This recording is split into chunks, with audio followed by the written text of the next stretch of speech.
पे जहाँ पे आप investors, like this is what I have highlighted, finding investors to buy, यानी आपको उधार बेच रहे हैं तो सेल साइड में आप उधार को खरीदने वाला ढूंढ रहे हैं।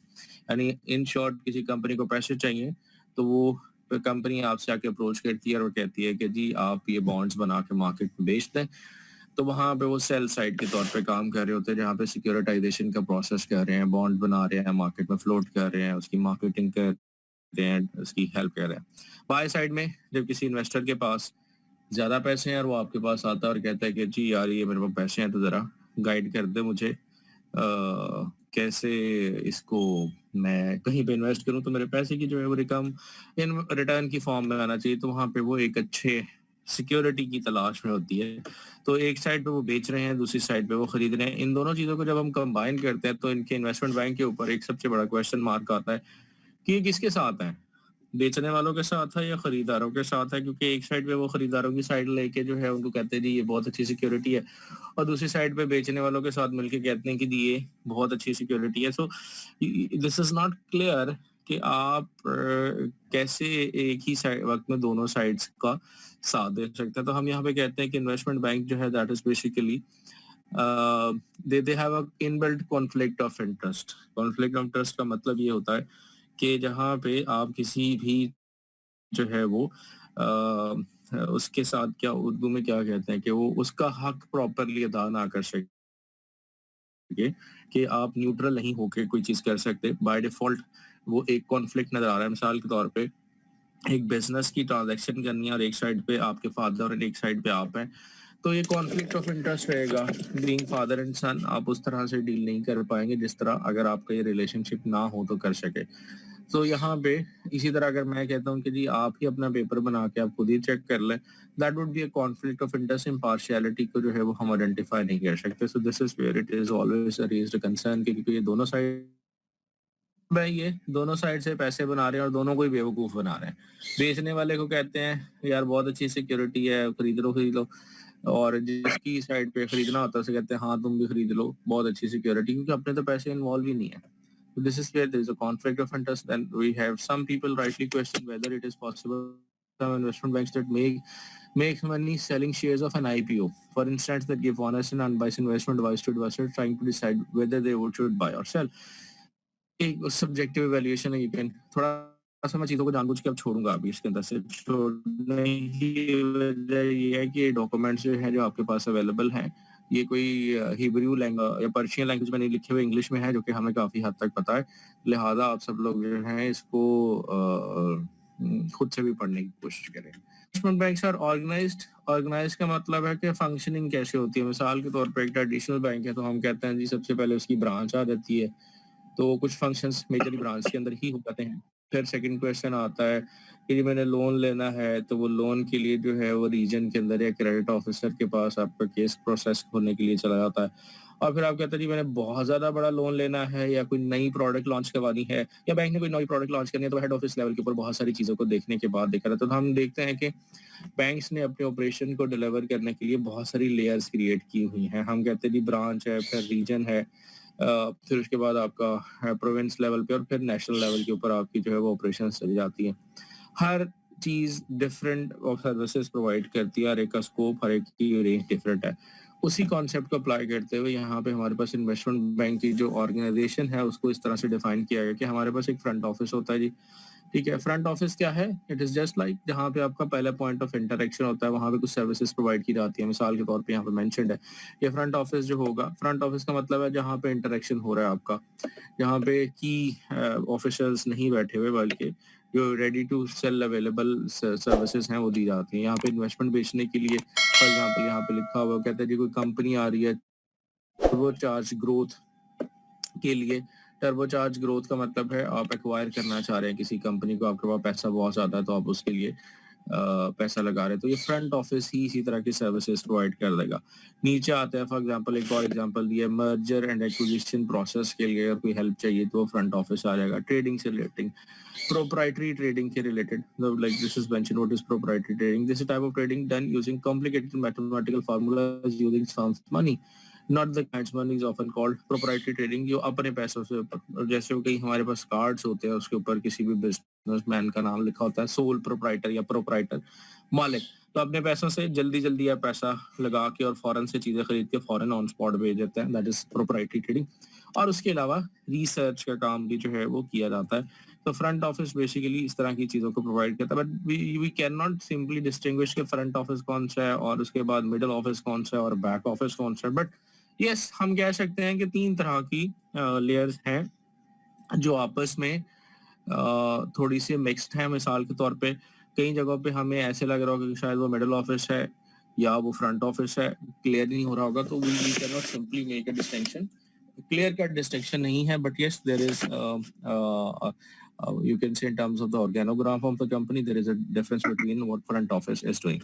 The second category is basically the middle office, ठीक है, middle office is the the front office के बैक पे है, इनका पब्लिक डीलिंग से कोई ताल्लुक नहीं होगा, but what they are supposed to do, now look this word is very interestingly mentioned over here, cooking up new type of, नई तरह की सिक्योरिटीज को पकाया जाता है। यहाँ पे पकाने का मतलब क्या है, they are in the process of developing new securities depending upon the nature and demand of the market के हमें किस तरह की सिक्योरिटीज जो है वो चाहिए, या किस तरह की सिक्योरिटीज मार्केट के अंदर फ्लोट करनी चाहिए। तो बेसिकली ये प्रोडक्ट डेवलपमेंट है जिसके अंदर बहुत सारी चीजों को देखा जाता है और उन चीजों के जरिए जो है वो मिडिल ऑफिस जो है वो फ्रंट ऑफिस को दे देगा और कहेगा जी इसको बेच के दिखाओ।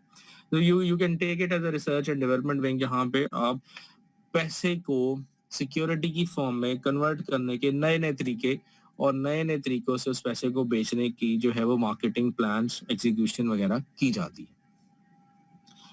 दिस इज वेयर यहाँ पे कुछ एग्जांपल दी हुई है, auction rate securities and credit default swaps. Auction rate securities क्या है, ऑक्शन रेट सिक्योरिटी का मतलब है लाइक ये नई सिक्योरिटी है। तो मैंने आपसे कहा कि फाइनेंशियल मार्केट्स में जो पैसा पे बिकता है, इसी तरह जैसे गंदम चावल गल्ला मंडी के अंदर बिकती है, तो फाइनेंशियल मार्केट्स के अंदर जो पैसा है वो उसी तरह गंदम और चावल की तरह सेल होता है। तो यहाँ पे ऑक्शन रेट की एग्जांपल दी हुई है कि ऑक्शन रेट सिक्योरिटीज हैं कि मिसाल के तौर पे वहां पे सारे के सारे जो जिनके पास पैसा है वो लोग आ जाएंगे और जिन लोगों को पैसा चाहिए वो लोग आ जाएंगे। तो जिन लोगों को पैसा चाहिए वो, जिनके पास एक्सेस पैसा है, जिनके पास शॉर्ट है, वो आपस में बिडिंग होगी। 1 अरब रुपए पड़े हुए हैं, तो आप बताएं कौन कितने पैसे के ऊपर ये 1 अरब रुपए लेना चाहता है, इसके एवज मुझे वो क्या सिक्योरिटी देगा। तो आप कहते हैं जी, या दूसरा शख्स आता है वो कहता है जी मेरे पास एक लैंड पड़ी हुई है, मैं इसको ऑक्शन कर रहा हूँ, आप मुझे बताएं कि कौन मुझे इसके 1 अरब रुपए देगा। सो बेसिकली ऑक्शन हो रहा है। हम अगर बैंक से लोन लेने जाते हैं तो कोई ऑक्शन नहीं होती, कोई निगोशिएशन नहीं होती, किसी किस्म की बैलेटिंग नहीं होती। बैंक कहता है ठीक है जी, काइबर प्लस 2%, काइबर प्लस 3%, 4% माइनर सी वेरिएशन है। यहाँ पे ये हो सकता है कि एक शख्स के पास 1 अरब रुपए है, वो कहता है जी 10 जी ये 1 साल के लिए मैंने देना है। वो एक शख्स कहता है जी मैं आपको 5% पे 1 अरब रुपए लेने को तैयार हूँ, मेरे से 5% ले लेना। दूसरा आता है वो कहता है जी 7%, तीसरा आता है 8%, चौथा आता है 9%। So basically what is happening, most probably market के अंदर का रेट जो है वो कम है और जो ऑक्शन रेट सिक्योरिटी है वो आपको ज्यादा दे देता है, क्योंकि देखिए यहाँ पे वो क्या उसे कहते हैं ना, वो बायर्स कर्स आ जाती है। इकोनॉमिक्स में कॉन्सेप्ट होता है बायर्स कर्स, कि ग्रीड आ जाती है, मौके के ऊपर हीट इतनी आ जाती है कि वो कहते हैं यार हुन तो लेके जाने पैसे 1% और सही। सो इवेंचुअली होता है कि इससे फायदा होता है। तो that is one example of auction rate securities. यहाँ पे एक और वर्ड यूज होगा, क्रेडिट डिफॉल्ट स्वैप्स। स्वैप्स को अगर हम इंग्लिश में बात करें, ये बहुत कॉम्प्लेक्स किस्म की फाइनेंशियल टर्मिनोलॉजीज होती हैं। इंग्लिश में बात करें स्वैप्स का मतलब अदला बदला, ठीक है, अदले पर बदले को हम स्वैप कहते हैं। Credit default swap, credit default का मतलब क्या है कि कोई शख्स है जिसको आपने पैसा दिया हुआ है और उसके डिफॉल्ट होने के चांसेस हैं। सो क्रेडिट में उधार दिया हुआ है, डिफॉल्ट डिफॉल्ट का पता है। अब आपने क्या किया कि आपके पास जो एक क्रेडिट डिफॉल्ट की ऑप्शन आ सकती थी, यानी मैंने एक कंपनी को पैसा दिया और वो कंपनी का मैं क्रेडिटर हूं क्योंकि मैंने उसको पैसा दिया हुआ है, और वो कंपनी कभी भी डिफॉल्ट कर सकती है। तो मैं कहता हूँ यार उसका कोई पता नहीं, आज करे डिफॉल्ट या 2 साल बाद कर दे। तो मैं अपने आप को सिक्योर करना चाहता हूँ तो मैं इसको स्वैप कर लेता हूँ। स्वैप करने का मतलब क्या है, आप अपना जो रिस्क है वो किसी और को दे देते हैं। हुआ क्या, आप एक कंपनी के पास जाते हैं, आप एक बैंक के पास जाते हैं, उसे कहते हैं जी ये इस कंपनी ने मेरे 2 अरब रुपए देने हैं, ये टर्म्स एंड कंडीशंस हैं, तो आप इस तरह करें, आप मेरा रिस्क आप ले लें। कहते हैं, ठीक है जी, आपने इनसे 2 अरब रुपए लेने हैं, अरे आप 1 अरब 90 करोड़ रुपए ले लें, ये 1 अरब 90 करोड़ रुपए, वो जो 10 लाख रुपए जो 10 करोड़ रुपए ऊपर हैं, वो एक रिस्क है जो कि इसकी कॉस्ट है, आपका रिस्क हम ले रहे हैं कि हमने आपके 2 अरब आपको दे दिए, ये पकड़े आप। तो बेसिकली हम 2 अरब नहीं देंगे, हम आपको 1 अरब 90 करोड़ दे देंगे, और जो लॉस है वो कंपनी डूबती है या नहीं डूबती वो हम ले लेते हैं। सो बेसिकली हमने क्या किया, स्वैप कर लिया अपने नुकसान को, यानी जो डिफॉल्ट की शक्ल में हो सकता था किसी और के साथ। तो क्रेडिट डिफॉल्ट स्वैप जो है वो बड़े कॉमन होते हैं जी फाइनेंशियल वर्ल्ड के अंदर, पाकिस्तान में नहीं होते, फाइनेंशियल वर्ल्ड की बात कर रहा हूँ जहाँ पे डेवलप इकोनॉमी है। इस तरह इंटरेस्ट रेट स्वैप्स भी होते हैं। अगर किसी को क्रेडिट डिफॉल्ट स्वैप की समझ नहीं आई तो वो मुझसे अभी पूछ सकता है, क्योंकि फिर आगे इंटरेस्ट रेट स्वैप जो है वो मैंने एक्सप्लेन करना, वो इसी से मिलता जुलता है। अगर किसी को नहीं समझ आई तो ये मैं क्रेडिट डिफॉल्ट स्वैप का मतलब ये है कि मैंने फॉर एग्जांपल फैसल से पैसे लेने हैं और मुझे लगता है कि फैसल मेरे पैसे नहीं देगा, तो मैं जाता हूँ, मुझे नाम देखने दे और कौन है जी पार्टिसिपेंट्स में, एक मिनट, हाँ, मैं जाता हूँ अम्मार के पास और अम्मार से कहता हूँ कि यार मैंने फैसल से 2 लाख रुपए लेने हैं, तो आप इस तरह करो कि आप 2 लाख मुझे दे दो, तो आप फैसल से ले लेना।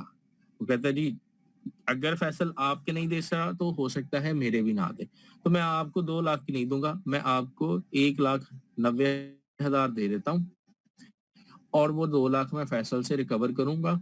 मैं जानू मेरा सर दर्द है वो मुझे 1-2 लाख मिलते हैं नहीं मिलते। सो बेसिकली मैंने क्या किया, अपना क्रेडिट डिफॉल्ट जो था, यानी जो नुकसान हो सकता था फैसल के पैसे ना देने की वजह से, वो मैंने स्वैप कर लिया, यानी बदल लिया किसके साथ, अमार के साथ। और अमार कहता है कि जी अब मेरी सर दर्द है, तो उसने वो पैसे ले लिए, दरमियान में 10,000 रुपए जो है वो रिस्क को लेने का बेनिफिट लिया। सो ये इसी तरह जैसे डिस्काउंटिंग ऑफ एलसी हुआ था कि पैसे बाद में आने थे लेकिन हमने पहले पे कर दिया और हमने उसकी कुछ कॉस्ट एसोसिएटेड दी। इसी तरह इंटरेस्ट रेट स्वैप्स भी होते हैं। इंटरेस्ट रेट स्वैप का मतलब क्या है कि फॉर एग्जांपल आजकल इंटरेस्ट रेट आ गया 7% पे, और इसके ऊपर तकरीबन 2.5 से 4% के दरमियान आपका जो है वो मार्जिन है बैंक्स का, यानी 7-3 कर लेते हैं, 7-3 बैंक का मार्जिन, 10% पे आपको इंटरेस्ट रेट मिलेगा। लेकिन ये 17% पे भी चला जाता है पाकिस्तान में, 18% पे भी गया हुआ है। 18% पे, 13% पे तो हमने वेरी रिसेंटली देखा, कोरोना से पहले था, 18% पे भी चला जाता। तो यार मैं कहता हूँ मैं कहाँ अजाब में फंस जाऊंगा, मैंने गाड़ी ले लिया या घर ले लिया 20 साल के लिए, ये तो बहुत फ्लक्चुएट होगा क्योंकि हर 3 महीने के बाद इंटरेस्ट रेट चेंज होता है। मैं तो अजाब में पड़ जाऊंगा, हर 3 महीने बाद अपनी इंस्टॉलमेंट को किस तरह एडजस्ट करूंगा, क्योंकि मेरी अमाउंट बहुत बड़ी है, तो 1% भी ऊपर जाता है तो मुझे इंटरेस्ट बहुत ज्यादा देना पड़ता है। तो मैं कहता हूँ मैं इंटरेस्ट रेट स्वैप कर लेता हूँ। इंटरेस्ट रेट स्वैप का मतलब क्या है, मैं किसी इंस्टीट्यूशन के पास जाता हूँ जो कि इन्वेस्टमेंट बैंक होगा जनरली, मैं से कहता हूँ यार ये देखो मेरी बात सुनो, ये इंटरेस्ट मैंने पे करना है अगले 20 साल आज की डेट के हिसाब से, 3 महीने बाद चेंज भी हो सकता है। आप कहते हैं कितना, 10%। आप मुझसे कहते हो, मैं आपसे कहता हूँ यार कुछ इस तरह ना हो कि मैं फिक्स कर लूं, बाहर बढ़े ना बढ़े मुझे फर्क नहीं पड़ता। तो बैंक कहता है ठीक है, बैंक अपनी एस्टिमेशन करेगा और वो कहता है जी आप मुझे 11% पे फिक्स कर दो फॉर लाइफ। अगर ये 18% पे गया तो भी आपने मुझे 11% देना है, और अगर ये 5% पे चला गया तो भी आपने मुझे 11% करना है। तो that is called as interest rate swap, के जहां पे मैंने एक उधार लिया लेकिन उस उधार के ऊपर जो पेमेंट मैं कर रहा था इंटरेस्ट की फॉर्म में, वो मैंने किसी और के साथ तब्दील कर ली, बदल ली। तो मैं भी फायदे में और सेकंड पार्टी भी अपनी एनालिसिस की बेसिस के ऊपर फायदे में। क्या मुझे ये टेंशन नहीं है कि जी उधार फॉर एग्जांपल काइबर 20% पे भी चला जाता है तो I am not concern because I will have to pay only 11%। और अगर काइबर 2% पे भी आ जाता है तो ऑल्दो इट लुक्स लाइक कि मुझे नुकसान हो रहा है, होगी ऑब्वियसली उन सिचुएशंस में नुकसान हो रहा होगा, लेकिन पॉइंट इज कि मैं फायदे अपने आप को सिक्योर भी तो समझ रहा हूँ जब वो 11% से ऊपर चला जाता है। तो these are called as interest rate swap. Swaps बहुत तरह के होते हैं, दो हमने डिस्कस कर ली, क्रेडिट स्वैप और इंटरेस्ट रेट स्वैप। तो ये मिडिल मैनेजमेंट जो है, जो मिडिल ऑफिस है, उसका काम ये है वो इस तरह की चीजों को पकाता रहता है। There is something new that is being, कि एक का उधार किसी और ने खरीद लिया। ओके जी, इंटरेस्ट रेट स्वैप अगेन बता दीजिए, एक सवाल है। ओके, इंटरेस्ट रेट स्वैप का मतलब ये है कि मैंने 2 लाख रुपए या 20 लाख रुपए या 2 करोड़ रुपए बैंक से उधार लिए, उसके ऊपर इंटरेस्ट है, वो फिक्स्ड नहीं होता। पाकिस्तान के अंदर इंटरेस्ट रेट फिक्स्ड नहीं होता, सवाए हाउस बिल्डिंग फाइनेंस कॉरपोरेशन के, जो कि आपको डोमेस्टिक घर बनाने के लिए देती है। उसके अलावा कोई भी बैंक पाकिस्तान के अंदर इंटरेस्ट रेट को फिक्स नहीं करता। तो मैं कहता हूँ यार, आज मुझे 10% देना पड़ा क्योंकि हालात अच्छे हैं, मार्केट डाउन है तो इंटरेस्ट रेट भी डाउन है। जब हालात ज्यादा बेहतर होंगे इकोनॉमी के, मेरे हालात अच्छे हैं, इकोनॉमी के खराब है, जब इकोनॉमी के हालात अच्छे होंगे तो ये 15% पे चला जाएगा। जब 15% पे जाएगा और प्लस 4% इसके ऊपर या 3% मुझे बैंक का स्प्रेड दे, 18% देना पड़ेगा, मैं तो मर जाऊंगा उस टाइम। तो मैं अपने आप को आज सिक्योर करना चाहता हूँ, तो मैं किसी और को पकड़ता हूँ और उससे कहता हूँ यार ये जो मेरा इंटरेस्ट वाला फैक्टर है ना, क्या ये तुम लोगे? यानी तुम इंटरेस्ट पे करते हो, मुझे बताओ मैं तुम्हें फिक्स क्या दूं। लेट सपोज मेरा उधार 20 साल के लिए, मैं कहता हूँ 20 साल मैं तुम्हें उससे कम या ज्यादा नहीं दूंगा, मार्केट में जितना मर्जी ऊपर नीचे हो जाए। तो वहां पे फिर एक डील हो जाती है और कहते हैं 11% आप मुझे में से ज्यादा हो या कम हो, you don't care, we will be responsible for the payment of interest. तो इसको कहते हैं interest rate swap. KIBOR basically सवाल है जी कि काइबर क्या होता है। KIBOR is basically Karachi interbank offer rate के जो हर दिन के इख्तिताम के ऊपर जो है, जो हमारे बैंक्स होते हैं, जो कमर्शियल बैंक्स हैं यहाँ पे, दी फैसल आपको क्वेश्चन। सर क्रेडिट स्वैप की भी समझ आ गई, इंटरेस्ट स्वैप की भी समझ तो आ गई है, बट उसमें ये देखा गया कि अगर आप जो गाड़ी है वो कार फाइनेंस करवाते हैं बैंक से, तो उसमें डिफरेंट बैंक्स की डिफरेंट कंडीशंस होती हैं। कुछ जो है वो काइबर प्लस समथिंग आपको चार्ज करते हैं और कुछ जो है आपके साथ फिक्स्ड इंटरेस्ट रेट के साथ चलते हैं। फिक्स हुआ बट नहीं ये करता स्वैप होता यार, नहीं देखते कहीं कि आपका कोई लाइक फिक्स कितना अगर फिक्स डेट नहीं रहता हो। करता कोई, पाकिस्तान में नहीं कोई करता फिक्स। हम अब जहां तक मुझे याद है इट इज ऑलवेज वो अपने स्प्रेड को फिक्स करते हैं, जो तीन जी परसेंट है या 4% है। काइबर क्योंकि वो फ्लक्चुएट होता रहता है ना, तो सर ये मैं जी जी जी डेट तो ट्रांसफर होता है, ये तो देखा हुआ है कि अगर आपने किसी और के पैसे देने या कस्टमर बाय कर लेता है, बट अभी इस तरह से एसएच के भी इंटरेस्ट होता है पाकिस्तान के अंदर स्वैप जिस तरह से आप पाकिस्तान कह में रहे नहीं होता ना, पाकिस्तान में नहीं हैं। होता ना, पाकिस्तान में मार्केट में चोर नहीं है ना। जी हमारे पास तो स्टॉक, हमारे पास जो स्टॉक की मार्केट है उसमें सिर्फ शेयर ही बिकते हैं। हमारे पास तो बॉन्ड्स की भी मार्केट नहीं है एक्टिव। हमारे पास तो प्राइवेट बॉन्ड्स भी नहीं, हमारे पास जो मैक्सिमम बॉन्ड्स बिकते हैं वो गवर्नमेंट के स्टेट ओन्ड ही है, प्राइवेट तो बॉन्ड्स भी नहीं है हमारे पास। ये बिल्कुल नहीं है सर। सो यहाँ पे काइबर का सवाल आया था। बेसिकली काइबर क्या है जी, जिन लोगों को नहीं पता, डेली बेसिस पे जो हम बैंक से पैसे निकलवाते हैं या बैंक के अंदर डिपॉजिट करवाते हैं, तो किसी बैंक के पास पैसे ज्यादा हो जाते हैं, किसी के पास कम हो जाते हैं। ओवरऑल तो सिस्टम इकोनॉमी में जो है वो स्टेबल ही रहते हैं पैसे। तो स्टेट बैंक की कुछ रिक्वायरमेंट्स हैं कि आप एक मिनिमम नंबर ऑफ डिपॉजिट जो है वो अपने पास मेंटेन करना है, रिक्वायर्ड डिपॉजिट है। कभी ये 15% होती है रेशियो, कभी 17%, मतलब ये 100 अरब रुपए के डिपॉजिट्स हैं, तो 15 अरब रुपए डे एंड पे होने चाहिए। ठीक है, आजकल का काइबर नहीं, काइबर डेली होता है जी। सवाल ये है कि काइबर क्या है, काइबर डेली बेसिस पे होता है। आज का काइबर रेट जो है वो सुबह आएगा, क्योंकि आज अभी इस टाइम बैंक आपस में डील कर रहे होंगे। तो होता है कि जिसके पास पैसा कम हो जाता है, उसके अकाउंट से पैसा ज्यादा निकल गया, तो उसको आज की रात और कल के दिन यानी कल 5 बजे बैंकिंग आवर्स तक अपनी वो रेशियो मेंटेन करनी होती है। मिसाल के तौर पे आपके पास 100 अरब है, लेकिन आपके पास से कैश ज्यादा निकल गया है, आपको 17 अरब रखना था, आपके पास अब जो है वो 12 अरब है, तो आपको 5 अरब रुपए आज के दिन के लिए चाहिए, अगले दिन के लिए चाहिए। तो आज किसी और बैंक के पास कैश ज्यादा हो चुका होगा, उसकी रिक्वायरमेंट है 17 अरब पे, लेकिन उसके बाद 25 अरब हो चुके हैं, तो उसके पास जो ऊपर 8 अरब रुपए पे एक्सेस है। तो वो एक दिन के लिए क्या करेगा, वो मार्केट में आएगा जिसमें हमारे सारे कमर्शियल बैंक्स हैं, ठीक है, वहां पे वो कहेगा जी हाँ जी दसो किसके पास पैसे शॉर्ट है, वो इतने पैसे हैं। तो वहां पे फिर बैंक्स आपस में लैंडिंग करते हैं, बेस उसकी वही होती है जो स्टेट बैंक का मॉनेटरी रेट होता है, जो कि 7% है। इसी के अंदर वेरिएशन होती है, पॉइंट्स का फर्क पड़ता है। क्यों देखें, लॉन्ग टर्म तो है नहीं, घंटों के हिसाब से जो है ये आपको उधार लेना होता है। कल का दिन शायद आप पॉजिटिव में चले जाएं, ठीक है, और फिर कई दफा ऐसा होता है कि सारे बैंक्स भी नेगेटिव में जा सकते हैं, और फिर वो क्या करते हैं, वो स्टेट बैंक से लेते हैं, फिर स्टेट बैंक उनको पैसे चार्ज करता है। मिसाल के तौर पे जब ईद के दिन आता है, ठीक है, छोटी ईद है या बड़ी ईद है, तो हमें कैश की जो हमारा इकोसिस्टम है अभी प्लास्टिक मनी पे या इलेक्ट्रॉनिक मनी पे 100% शिफ्ट नहीं हुआ, तो हम ज्यादा कैश पे डिपेंडेंट है। तो वहां पे क्या होता है, फिर सारे बैंकों से पैसा निकल जाता है, लेकिन रिक्वायरमेंट जो है वो वही रहती है। तो हर एक के पास शॉर्ट हो गया 4-4 अरब रुपए, तो वो स्टेट बैंक से पैसे वो परचेज करते हैं। तो that is basically a rate on which banks are lending and borrowing. और कराची के अंदर क्योंकि सारे बैंक्स के हेड ऑफिस है और वहां पे ही पाकिस्तान का भी फाइनेंशियल हब है, तो हम उसे कहते हैं काइबर, Karachi inter bank offer rate. और ये निकला जो है वो लाइबर से निकला, क्योंकि सबसे बड़ी फाइनेंशियल मार्केट जो पुरानी वेल एस्टेब्लिश है वो लंदन है, तो वहां से निकला था लंदन इंटरबैंक ऑफर रेट से। तो ये जी क्रेडिट डिफॉल्ट स्वैप की एग्जांपल दी, जो इस तरह की सिक्योरिटीज कुक होती हैं। वो कहते हैं ना यहाँ पे सोचते हैं कि जैसे मिसाल के तौर पे हमारे पास ओके जी, समझ नहीं आई काइबर की, कोई बात नहीं। ये जी जिसको नहीं समझ आई, आपसे मैं कह रहा हूँ आपकी असाइनमेंट है, कल आपने मुझे एक्सप्लेन करना है क्लास शुरू होने से पहले। यूट्यूब पे जाएं, गूगल पे जाएं, सारी चीजें इन्फॉर्मेशन अवेलेबल है। आप कल मुझे एक्सप्लेन करेंगे काइबर क्या है। दोबारा एक दफा बता देता हूँ, कराची की पैसों की मंडी में जो पैसा एक दिन के लिए उधार दिया जाता है या लिया जाता है, वो जो रेट है जिस पे उधार लिया या दिया जा रहा है, उसको आप कहते हैं काइबर कराची इंटरबैंक ऑफर रेट। तो बात हो रही थी मिडिल ऑफिस की। यहाँ पे मैंने एग्जांपल दी कि नई तरह की सिक्योरिटीज। जी वी हैव क्वेश्चन फ्रॉम जी फैसल। फरहत पहले आप पूछ लें, फैसल आपसे बात हो। अस्सलाम वालेकुम सर। वालेकुम सलाम। सर मेरा क्वेश्चन है कि आपने क्रेडिट डिफॉल्ट स्वैप पढ़ाया, तो इसमें आपने कहा है कि वो रिस्क टेक करता है क्रेडिट का। तो जो कंपनी जी। रिस्क टेक करती है या इन्वेस्टमेंट बैंकिंग, अगर वो हाँ। उसको क्रेडिट नहीं मिलता अगली पार्टी से, तो देन जी जी, यही तो वो उसके उसका पैसे लिए हैं नुकसान ही उसने, हो जाएगा। इसी के तो उसने पैसे लिए हैं 10 लेकिन सर करोड़ रुपए उसने तो सिर्फ उसने 10% लिया है ना, तो बना और ले। अगर उसे पूरे ही 2 करोड़ नहीं मिलते। तो बेसिकली कोई आंखें बंद करके तो नहीं ना लेगा, वो देखेगा कि जी किन टर्म्स एंड कंडीशंस के ऊपर उधार दिया हुआ है, ठीक है, नंबर 1।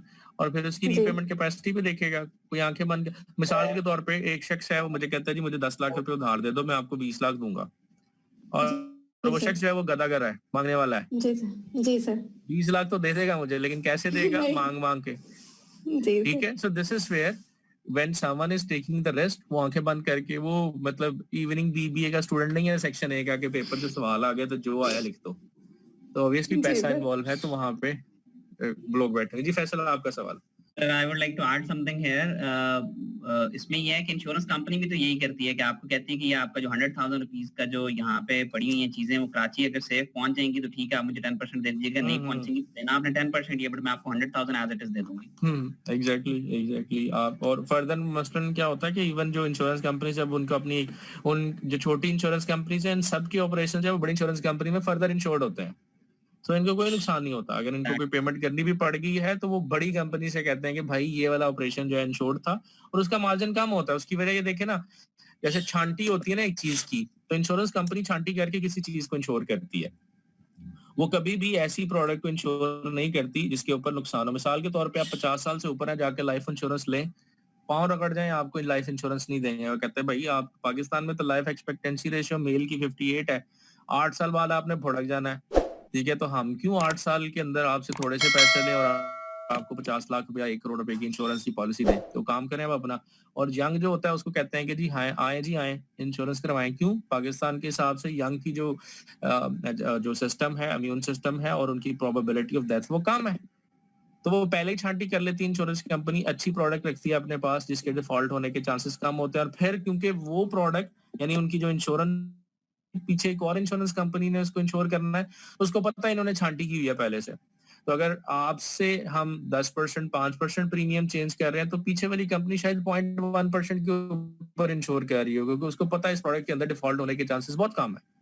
तो वापस आते हैं जी, एग्जाम्पल कौन सी मैं दे रहा था, हाँ ये न्यू टाइप ऑफ प्रोडक्ट्स की, ठीक है। अब न्यू टाइप ऑफ प्रोडक्ट्स के अंदर मिसाल के तौर पे अगर जो डोमेस्टिक एग्जांपल्स के अंदर देखें, कमेटी को एक प्रोडक्ट समझ ले, तो उसके अंदर हमारे पास एक 10 मिनट के बाद ये restart on the same ID and password. So अगर हम कमेटी के अंदर फर्दर एक्सटेंशन देखें, तो आजकल रिक्शों के पीछे आ रही होती बोली वाली committee, no that is an extension, that is cooking up of a new product.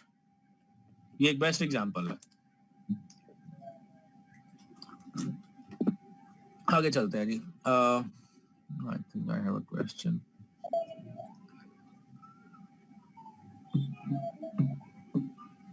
यार बिलाल, आपके क्वेश्चन का आंसर बाद में दूंगा, अभी वापस नहीं मैं जाना चाहता उसी टॉपिक के ऊपर। आगे चलते हैं। सो बैक ऑफिस बेसिकली आपको वो सिस्टम प्रोसीजर्स वो प्रोवाइड करता है जो कि इस ऑपरेशंस को चलाने के लिए जरूरी है। Back office, remember back office means back office जो आपको फैसिलिटेट कर रहा है। कुछ चीजें मैं छोड़ा इसके अंदर से आपने खुद पढ़नी है। अब यहाँ पे कुछ एग्जांपल्स हैं।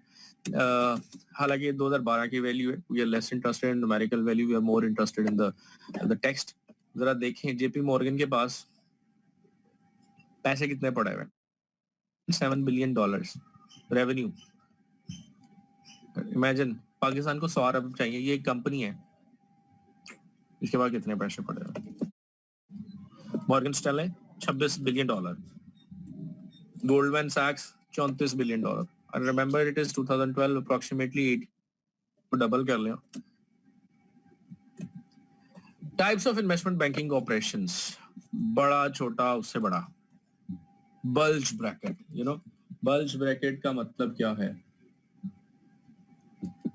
यहाँ पे एक वर्ड यूज हुआ होगा, let me take. Bulge bracket investment firms aren't the ones that too many slices of the cheesecake.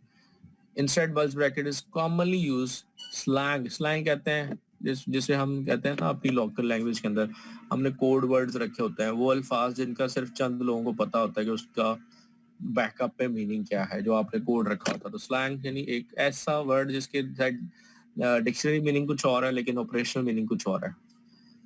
The biggest of the big investment banking operations.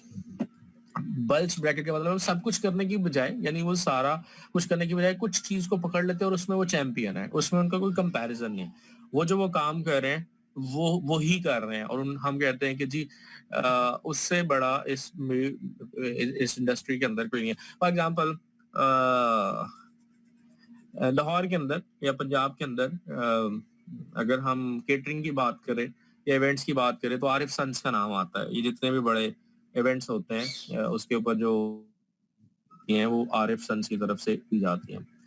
तो इनका एक इवेंट मैनेजमेंट के अंदर एक स्पेसिफिक निश है कि वो इसको मैनेज करते हैं, और क्योंकि वो मेरे घर के पास इनका हेड ऑफिस है वादर रोड पे, तो 6-7 ट्रक्स जो होते हैं उनके हर वक्त वो लोडेड खड़े होते हैं। लोडेड खड़े होने का मतलब यह है कि वो प्लास्टिक की चेयर्स उसके ऊपर स्टैक हुई उनके वेयर हाउस के अंदर खड़ी होती हैं, बिकॉज यहाँ पे उनकी स्पेशलिटी है कि वो सीटिंग की अरेंजमेंट को मैसिव लेवल के ऊपर पूरे पाकिस्तान के अंदर, मोस्ट प्रोबेबली पंजाब के अंदर कहीं पे भी प्रोवाइड कर सकते हैं।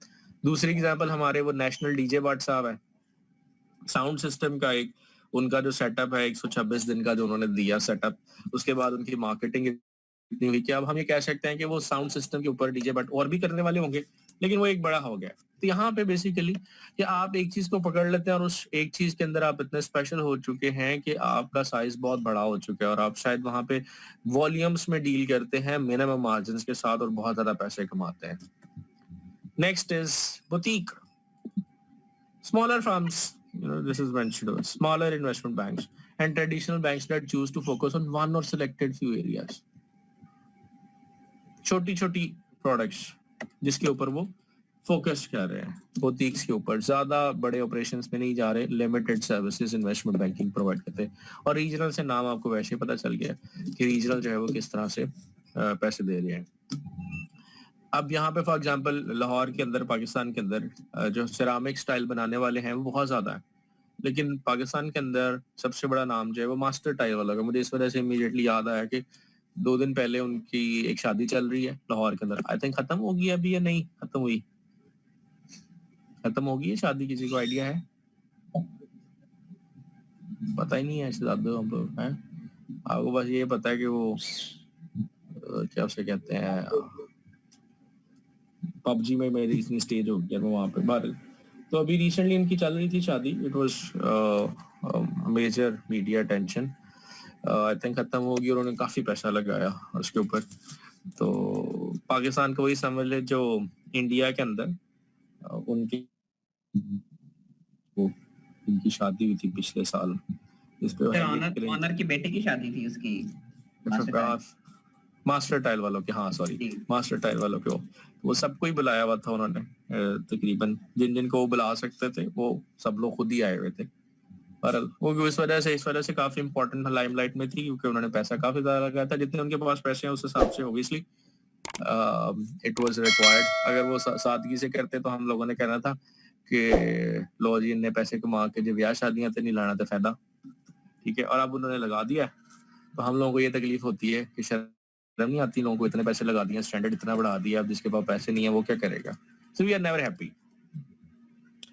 सो आगे चलते हैं जी। How investment banking gets paid, पैसे का सोर्स क्या है? वेरी सिंपली, क्विकली, जल्दी जल्दी, कमीशन।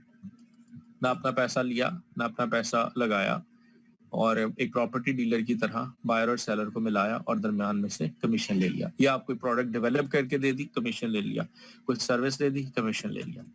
अंडरराइटिंग फीस, हमें अंडरराइटिंग का डिटेल में पता है, प्रॉमिस करते हैं, उस प्रॉमिस, क्योंकि फाइनेंस में हम कहते हैं there is no free cup of tea, कोई मुफ्त में कोई चाय का कप भी नहीं आपको देता, उसको कोई बेनिफिट है तो वो आपसे बात कर रहे हैं, तो अंडरराइटिंग के पैसे लेता है। अंडरराइटिंग क्या है, हम पहले सेमेस्टर में पढ़ चुके हैं। ट्रेडिंग इनकम, अगर आप में से कोई स्टॉक मार्केट में भी ट्रेड करता है तो उसको पता है कि आपको हर शेयर की प्राइस के हिसाब से, अगर वो लेस देन 20 रुपीज है, बिटवीन 20 to 50 है, बिटवीन 50 to 100 है, और अबव 100 है, तो उसके हिसाब से कुछ पैसे होते हैं, 0.3, 0.5, 1.10, वो पैसे पर शेयर आपको ब्रोकर को देने पड़ते हैं उसका पोर्टल यूज करने के, ट्रेडिंग करने के। तो बेसिकली यहाँ पे वही ट्रेडिंग इनकम है, यहाँ पे आपका मार्जिन भी आ सकता है और खुद भी कर सकते हैं trading. Asset management fees, asset management fee का मतलब ये होता है कि जब आप एक इन्वेस्टमेंट बैंक के पास जाते हैं और उससे कहते हैं जी मेरे पास ये 2 करोड़ पे 2 अरब रुपए पड़े हुए हैं, तो आप इसको ना इन्वेस्ट कर दें, तो वो आपसे उस इन्वेस्टमेंट को मैनेज करने के पैसे लेता है, that is called as asset management fee.